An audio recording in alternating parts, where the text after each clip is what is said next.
So what are the different causes of chronic cough? So cough is very interesting, and cough can be caused by a problem within the lung or external to the lung. So the common causes of cough secondary to the lung, an acute cough is normally caused by an upper or a lower respiratory tract infection.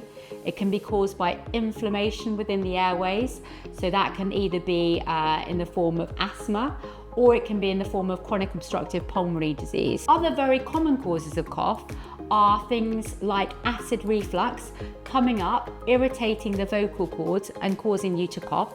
So that's another very, very common cause of cough.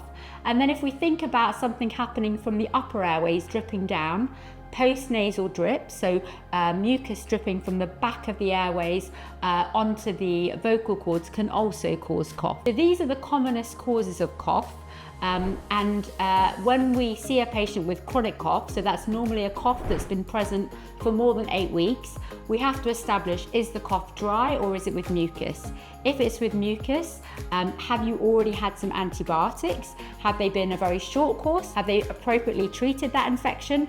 Or is it something that you've not had the correct antibiotics for and it's more of a chronic colonization of a bacteria? Or is it inflammation? Or is it multifactorial? So sometimes people will have a postnasal drip, they'll have a bit of asthma, so an inflammatory cough, and they'll also have associated acid reflux secondary to coughing from their lungs, which causes the acid to come into contact with the vocal cords and causes cough.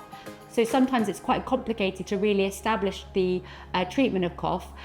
So we'll try things, but it's really important to give things a good go for chronic cough for at least 4 weeks in the form of inflammation like inhalers, or in the form of reflux, so anti-acid medication, to take it for a good period of time to see if you can get on top of the symptoms of chronic cough.